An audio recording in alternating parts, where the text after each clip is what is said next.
This movement is proudly brought to you by Shelter Zimbabwe.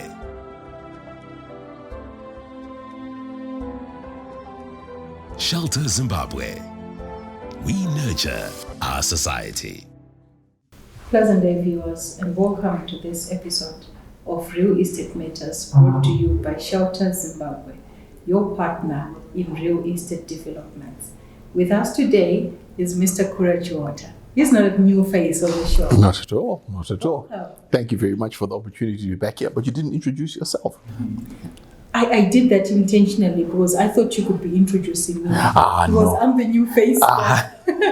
No, I'm never, when you're introducing big people, like a minister gets introduced by the permanent secretary, HE gets introduced by a VP. So we should be calling the producer for this one. But hosting the show for today is yours truly, Muzvare Muzondo. Today we want to look into the urban sprawl in Zimbabwe. There's been this rapid growth recently. What could be causing this rapid growth of urban areas, and is there anything that's influencing this surge, or it's almost a natural phenomenon?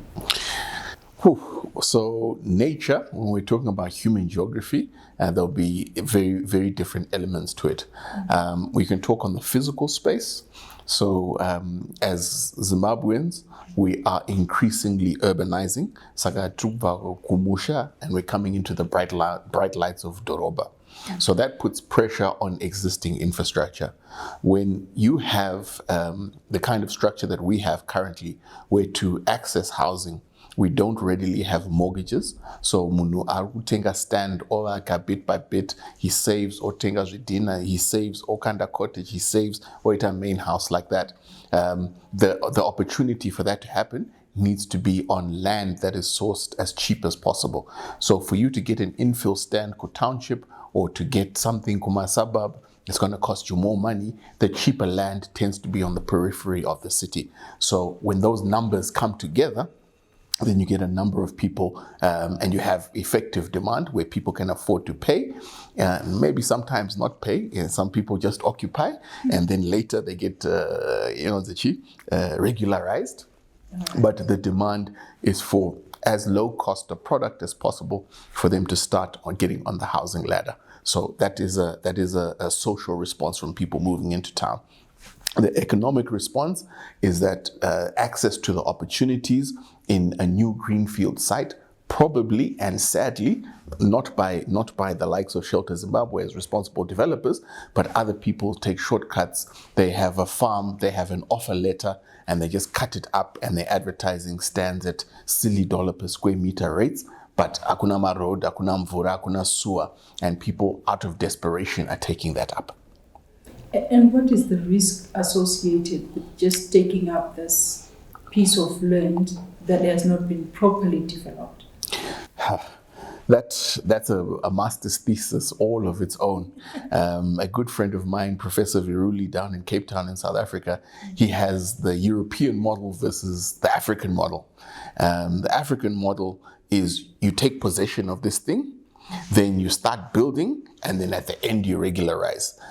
In the civilized world, you regularize, the thing is planned, then it gets serviced, and then at the end, you then take possession. So there's an inverse way of doing it. So the pressure is for people to take up land and take up opportunities, and they want it now. To actually wait for a developer to go through the onerous process of entitling land, correctly servicing it, it's very expensive. And you can see that sometimes it doesn't come out as you expect. The council may withhold compliance for a myriad of reasons. And then it becomes a question mark. Okay, I paid this deposit to this person. I'm not going to use the term land barons, but I've paid money to this person. How do I get value back? Sure, but is it secure? Can you, if you pass on, can you nominate who's going to succeed it to you, or who's going to succeed you in that title? So the risks with the person who's possessing, can they actually get a real exercisable asset that they can control? So you end up with an asset that you cannot actually declare and obtain value out of it. And with this urban sprawl, maybe you could just help us with defining the characteristics that are coming out of it. Okay, so a classic definition of urban sprawl would be you have, and we can go back to the theories of how towns form, Hoyt's model or the concentric circles model. You have an area that has, for commerce, for social reasons, for political or religious. In the old days, a city had to have a cathedral and a registered post office, and the capital was the seat of government, all of those things. So you'd have a defined area. And then that defined area over time typically expands out. You get some sort of specialization in particular nodes. Harare, if you go back to urban planning principles, we are a hybrid. We've got concentric circles, so you can see like Harare Drive kind of used to define the outer edges with suburban use in the main, but then you had sectors, so like Southerton going Workington, that was an industrialized sector. The regime that created Salisbury then had native areas, some where you could just rent Anamatapi and Mbare, and then some had council developments, Mavuku Tafara, but they were designed to serve a specific need. So urban sprawl is when you are now constantly expanding outwards. So if you were in Harare pre-1980, you would stop on Borrowdale Road. You had William Powlett and what have you. If you go there now, 20 Chakwati or 40 Chakwati years, 42 years later, you now have Hatcliffe and beyond. You know, when you're going from Hatcliffe, you're going towards Domboshawa. Domboshawa itself has totally transformed. If you're looking in the south, what Epworth was, a Methodist settlement, now we've got presidential deed scheme there. It's highly dense. So what was a defined area in a confined area has now spread out north, south, east, west. So to round off this segment, maybe you could help us to understand if the urban sprawl is a response to the needs on the market, like maybe to escape from the noises, the crime, to get to a more secure, if like the gated communities are offering this heightened feeling of security in their neighborhoods. Could this be something that is possibly influencing the urban sprawl as well? It could be. So the sprawl is driven by, and I always believe we're economic people. You and I don't sit here to lose money on a daily basis. Quite the opposite. We're looking to optimize whatever economic opportunities are out there. If I need to provide shelter for my family, I'm going to look to do it in an environment that offers me not just the utility of somewhere where to stay, but access to other opportunities. Am I close to school? Am I close to work? The asset that I've chosen to invest in, will it appreciate in value over time? So we look at that, and that drives our needs, and then the market, you as a development company will know very well how to meet the development needs of the customer by packaging something that's appropriate to them. Thank you so much. That was quite an insightful bit of information. Thank you, viewers, for staying with us. Do join us in the next segment for the continuation of this discussion. This moment was proudly brought to you by Shelter Zimbabwe.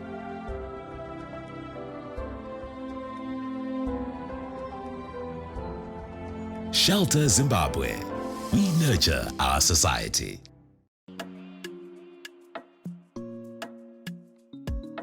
A very small percent of smart people can predict what the future holds and invest wisely. Investments that guarantee a secure future and generational wealth. Real estate is one investment that can never go wrong, especially when dealing with a tried and tested company. As Shelter Zimbabwe, having been in the property development business for over 3 decades, we derive satisfaction in giving our valued clients smart housing solutions, providing modern and sustainable built-up residential spaces of unsurpassed quality. Be a smart investor. Discover and experience the joy of owning a home. Yes, where others see just land, we see not only homes, but a lifestyle so desirable and worth living. a redefinition of urban living in a modern, urban, and serene environment. Witness the beauty of a worthwhile and secure investment by a team which brings it all together and dedicated to achieving extraordinary results.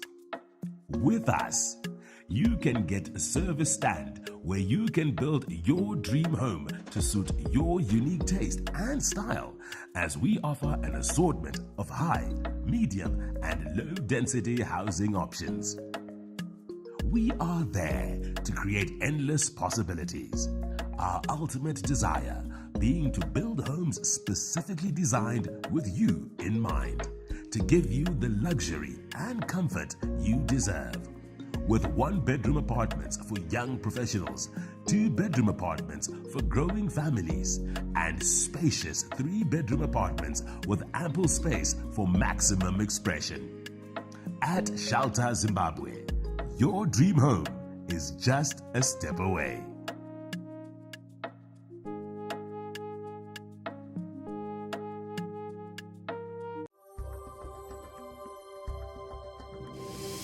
This movement is proudly brought to you by Shelter Zimbabwe.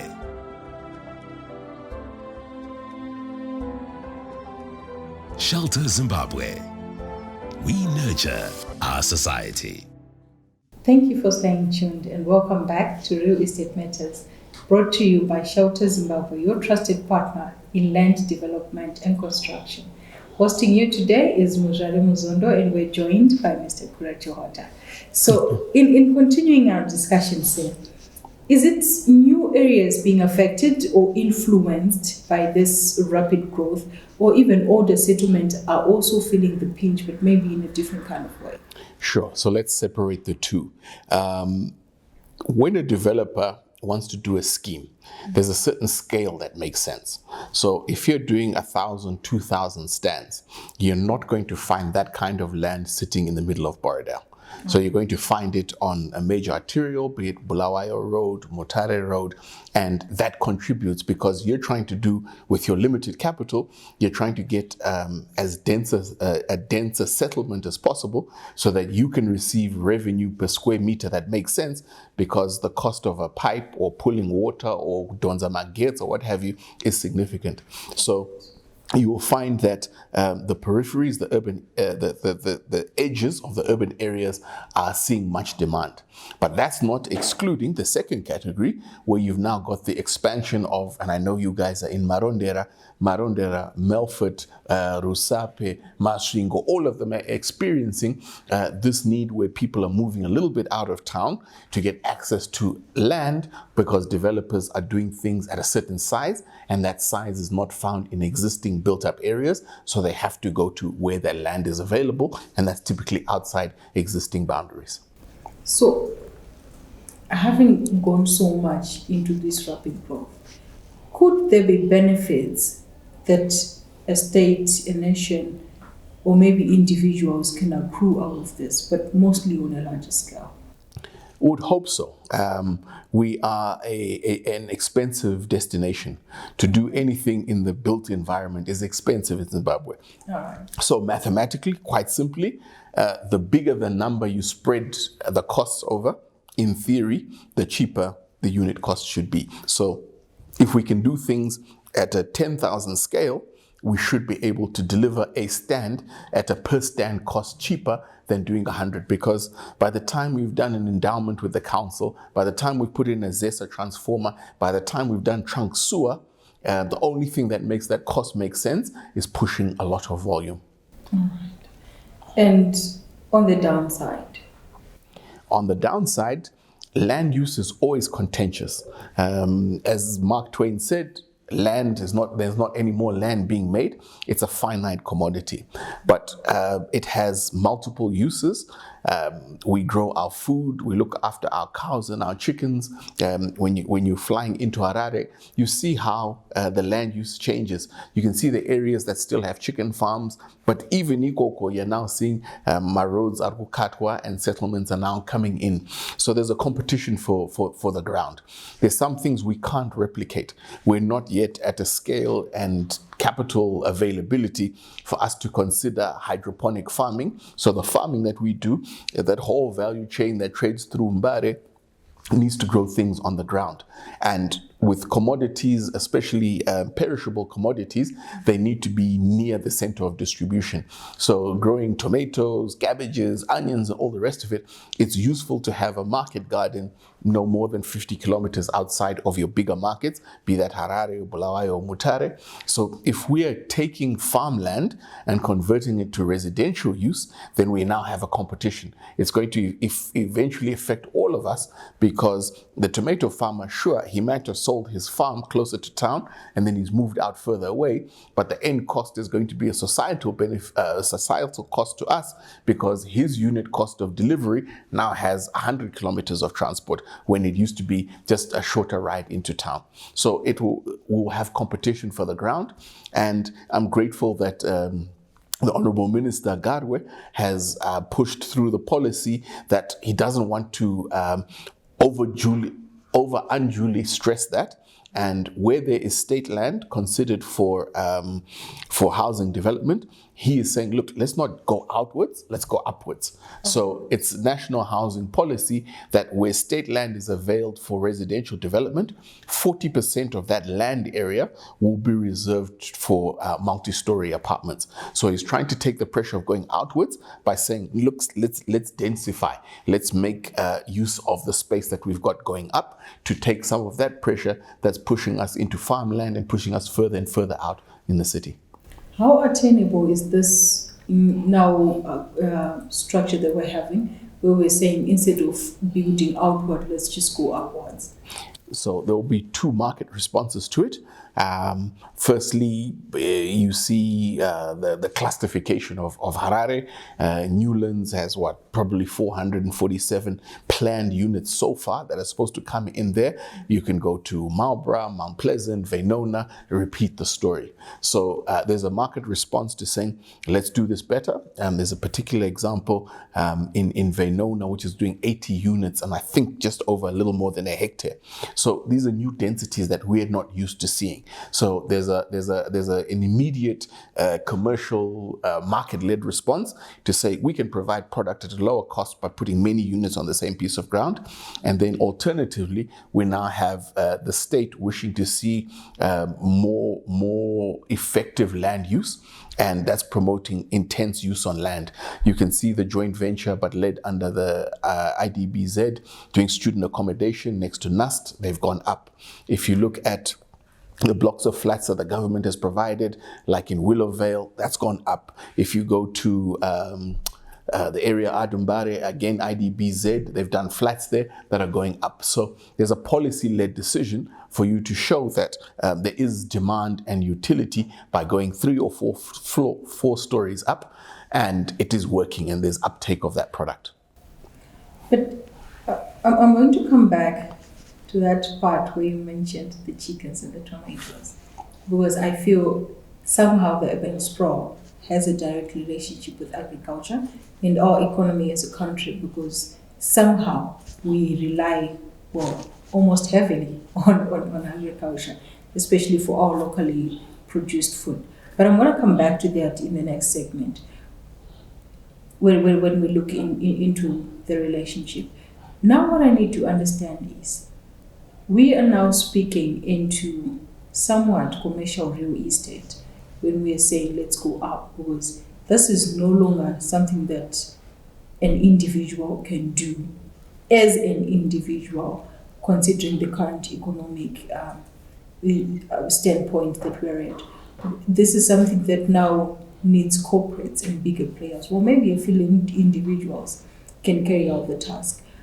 How feasible, how attainable is this in our economy? How practical are we able to implement this drive?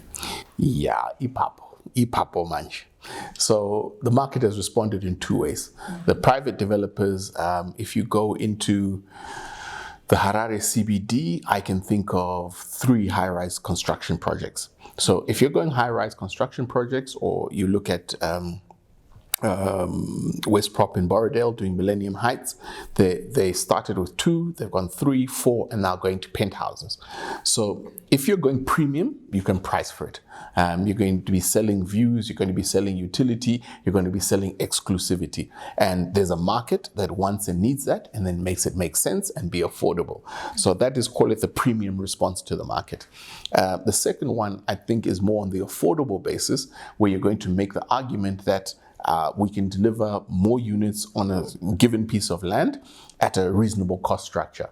And if you look at the properties like the government properties along High Glen Road, those Willowvale flats, they trade at a reasonable kind of a number of $35,000, $40,000, because it's shared infrastructure and you don't have that, call it 10 grand or 12 grand land cost per unit. You've got that hectare, and on that hectare you've got 40 units. So the value for a developer, and it's been the state in the past, is in producing that high rise at a lower unit cost, and then you can pass it on to a consumer at a lower cost. So those are the 2 responses that I can give as an example anecdotally on the ground in Harare. And most of the players in this type of commercial real estate have been people who are not coming in as end users, like just me buying this flat maybe for personal consumption. It's mostly people who are doing this as an investment. How viable is it in our economy? So if you look at the last IPEC quarterly reports, it shows that pension funds hold 52% of their assets in real estate. Real estate has been a protector of value and a creator of value in our volatile market. If you compare it with shares, shares have had in the past year, according to the IPEC report, they performed at about 696% increase from 1 June last year to 1 June this year. Real estate investments had an appreciation of about 1,400%. So where the game is trying to retain value in Zimbabwe. So that investment nature, real estate is doing more than what it does everywhere else in the world. Yes, it protects value, but it also produces a cash flow. But in Zimbabwe, I think we've been skewed to the protection of value. So people are really loving this asset class that is priced in US dollars. If you pick up the sales that have gone through the deeds office, it will be literally 5%, if that, and it will be a local government transfer where it was done in Zimbabwe dollars. Everything else is in US dollars, protection of value. You can buy your bricks in dollars, you can sell a product in dollars, and that is highly attractive for investors in the space.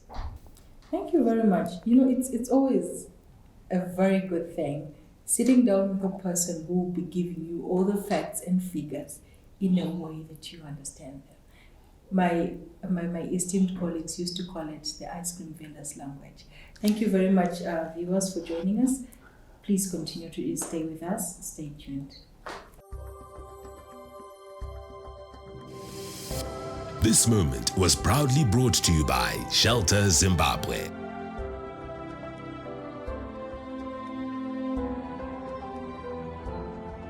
Shelter Zimbabwe. We nurture our society.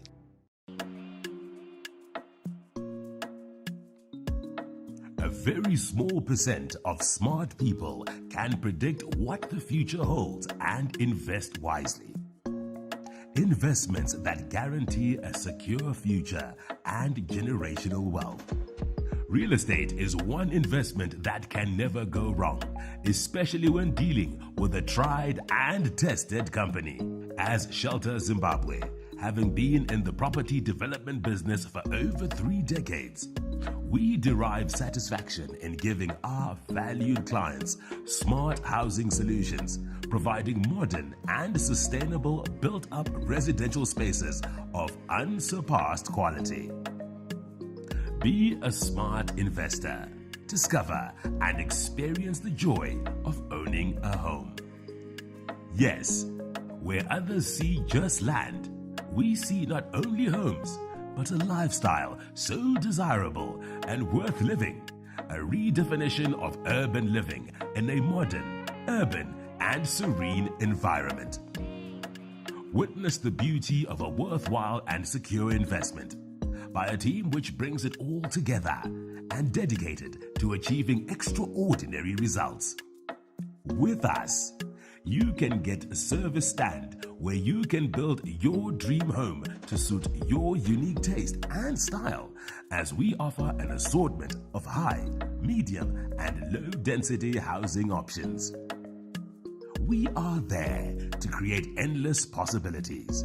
Our ultimate desire being to build homes specifically designed with you in mind, to give you the luxury and comfort you deserve. With 1-bedroom apartments for young professionals, 2-bedroom apartments for growing families, and spacious 3-bedroom apartments with ample space for maximum expression. At Shelter Zimbabwe, your dream home is just a step away.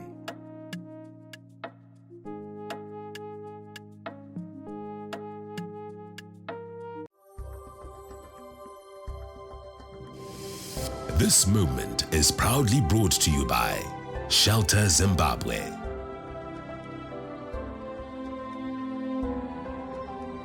Shelter Zimbabwe. We nurture our society. Welcome back to Real Estate Matters, your show brought to you by the premium provider of accommodation, real estate land development, Shelter Zimbabwe. I'm your host, Muzvare Muzondo, and we are with Kura Chihota, the very familiar face. Thank you. Always good to be in studio with you. Thank you. It's a pleasure having you. So in the last episode, you mentioned a very interesting thing. These tomatoes that we love and the chickens, agriculture, and its relationship to this rapid urban growth. So expansion of urban areas often comes at a cost of sacrificing or converting land that was previously used for agriculture into now land for residential or commercial real estate. Is there a ripple effect that stems from this? Yes, there would naturally be. So land use will always be contested. Sometimes you get to see the fights in the press. If you look at the history of CFI with Langford Estates, the area where Irvin's Chickens is, people need space, and because you've now got a major road, you've got the upgraded Muzvare interchange, it's now more accessible, so there'll only be more pressure on the land. So you're going to have to take the view. If you follow me on Twitter, I'm always talking about highest and best use. A piece of ground has a destiny, and a developer always wants to release that destiny for greatest profit at a point in time. So if a chicken farm is occupying a piece of ground, it's an entity, it's able to generate an economic return, and we can call it an economic rent. It's not necessarily the guy's paying rent, but somebody will say, it's worth me continuing having a chicken farm on the Chitungwiza Road because I extract so much value. When there's the opportunity for you to subdivide and create a suburb out of that, and it gives you more than that $1 million a year, you're going to have a competition for that piece of ground. And the market dictates are going to say, well, we can offer $10 a square meter. And the chicken farmer is going to have a rational decision and say, do $10 a square meter, or do I continue chicken farming? Then you can replicate that on any other use, industrial or retail, and then you get the highest and best use. You want to release the maximum value because the market is always looking for the next deal to release value to make a profit. But aren't we making a sacrifice that will affect us negatively in the future? Because the chickens, we still need them, right? And we have a lot of these retail outlets that are popping up with fast food and all of that. Even at domestic level, chicken is one of the most consumed items. So why are we continuing to sacrifice land for agriculture when we could still retain that land for agriculture because we still need to feed off it and then dedicate maybe non-arable land to real estate? So there will be a natural inclination to try and use non-arable land first because it doesn't have the pressure on the competition. For Newton's laws, a body remains still until hit by an equal and opposite force. So if we're not using the land, then the prices of that land is going to be, if it doesn't have competition, is going to remain reasonable. So your Domboshawa area hasn't lent itself to large-scale farming. Yes, there are people who do plots and have mbudzi and piggery and that sort of stuff, but the competition for the use of the land is less than, call it the Harare South area that has had intense chicken farming. The area I grew up in Mandara, there's now 100, 200 stands in an area that used to be Chidovu chicken farm. And the economics of it meant that it made no sense to have a chicken farm within 12 kilometers from the Harare CBD. The pressure on that land just transferred. I don't know where they've gone on to. There is a developer further along Enterprise Road who had a chicken farm. There are some plans to modernize the area and use it for alternative uses. If you look north of Borrowdale, the area that was Luna and Rylands, all of that has changed over time where the agricultural uses get replaced by this demand for people wanting accommodation. We can ask the question, which is more valuable? A place for me to put my head and house my family, or to have a $5 chicken?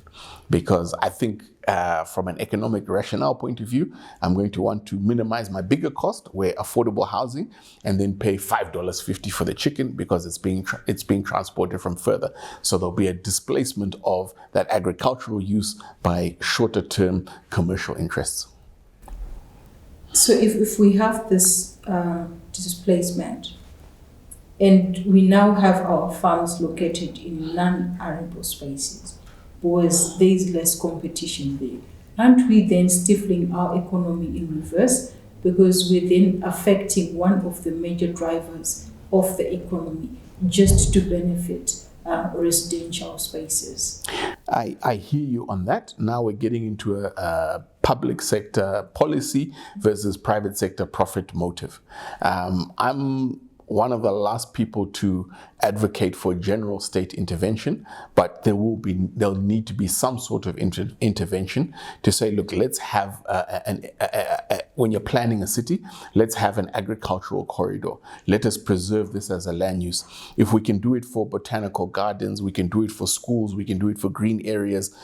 We don't build everything everywhere all the time. But if we can do it in a rational and a responsible means, where along river water courses, you can preserve that for arable land and some sort of efficient delivery system into an urban market, I'm all for that. But the market right now is the wild, wild west, and and yes, it will have consequences on us if it's not managed. So we do agree that there is need to put a cap to this somehow. Cap with a small c. We may not exactly prescribe the solution, Sure. But maybe, this is something that needs to be regularized in a way, because if we do not do that, we could first be losing our biodiversity, because we have people settling on wetlands just because it's close to the city. We have people deforesting our spaces. We lose out on the green spaces just because, we're trying to attain economic value out of it. So I think at some point, we also have to make other decisions that may not exactly be favorable economically, but would help us in the long run, because we do need the trees after all.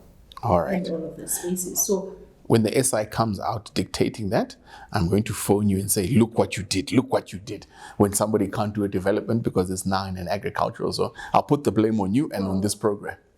No, not exactly that, but I want you to thank me that the future generations, the descendants of ours, will have clean air because we would have preserved some trees for them. So can that future generation send me a check to say, Seguru Maita Basa? Can we get that check now? I'll look into that. So when we're looking into this expansion of these urban areas, is it a development that could be, or is a reflection of economic growth? Is there any connection between the two? Yes. If you did a study over time, the greatest lead indicator on real estate development is economic growth. But within that, so just GDP growth, driven by population growth, and then to a degree, the choices and tastes of people. So we're now seeing the Rhodesia that I grew up in. Your house was one house on 4,000 square meters. The tastes are different now. A 400 square meter cluster and 150 square meter house is the in thing. People want to lock up and go. They dash off and they do their hustle. So that's what's demanded. So from generation to generation, things can change. So our urban needs are also going to change. I can't wait, and I pray that we get a modern mass transit infrastructure, because that will change the game of how land is used in Harare. And how will that change? So when you've got efficient transport, then you can get massive densities along a rail network or a bus network, where people know that they can catch the train or the bus and get into the center of employment rapidly and quickly. Once you've taken away the madness that is Mutare Road, the madness that is Bulawayo Road in traffic, I think you'll see massive unlock of demand, because a person will think, in my Honda Fit, do I want to sit in traffic and have to wake up at 4 a.m. to make sure that I've crossed the toll road to get Kubasana 8? If I could take a train and do that in 30 minutes, then my utility is a lot higher for whatever asset I've decided to stay in, and it takes the pressure away from being physically close to the urban infrastructure. We can stay further away and then commute in. That's how cities work. So I think that could be a very good way to invest that check from your great-grandchildren. You've just solved another problem. Now, the rapid growth of urban areas and the real estate industry, is there a direct relationship with the growth, especially the prices of real estate? Yes and no. Yes, there's more activity, so there's more product to sell. You guys push out hundreds of stands a month, and that's available so people can afford and they buy. The prices, unfortunately, prices are hardening. All of the input costs are fixed and high, from cement to bricks. If you can get a hold of them, none of those prices are coming down. You can argue that in theory we should have a greater supply, so lower unit costing. But in Zimbabwe, we seem to be prices economically stick upwards. So we haven't seen that. But the activity from the brethren in the real estate industry seem to be doing better and better. But they're differentiating and they're separating out. There's guys who are specializing in development marketing, but there's demand for product that's out there. And I'm encouraged to see a number of products that are coming in where you can invest in units, funds like Property X, X-Reco, Firmacare. These guys are now coming up with unit trust-like elements that you and I with $50 or $5,000 can invest in an underlying asset in a collective investment scheme. So there's more and more for people who are exercising their options and looking for affordable real estate opportunities. In closing, your parting shots. Urban sprawl can be a blessing or a distraction. Value is created by planning. I look forward to hearing all of our urban areas getting together and saying, look, what is our vision collectively? Because we don't want the micro competition between centers. If we say, look, this is Harare is going to be the ICT hub and Bulawayo is going to be the manufacturing hub, how do we collaborate and have a vision of playing to each other's strength? And then it's very expensive for us collectively to keep pulling infrastructure further and further out. Let us utilize what we've got to maximize value out of that. So before we talk about urban sprawl, let's talk about rational densification. Not going crazy and overburdening existing infrastructure, but let's plan to get more out of what we already have. It's always a pleasure having you on the show, because nothing is exciting as talking to a person who is not just knowledgeable, but also passionate about what they talk about. Thank you very much for joining us. That was Mr. Kura Chihota discussing the urban sprawl in Zimbabwe with us hosted by yours truly, Muzvare Muzondo. It's always a pleasure having you, following us in all our programs on all our social media platforms. Feel free to contact us or get in touch with us on our social media platforms. Even on the comment section, we'll respond to that, even if you have topics that you feel need to be discussed on the show. It's always a pleasure having you. Stay blessed. This moment was proudly brought to you by Shelter Zimbabwe.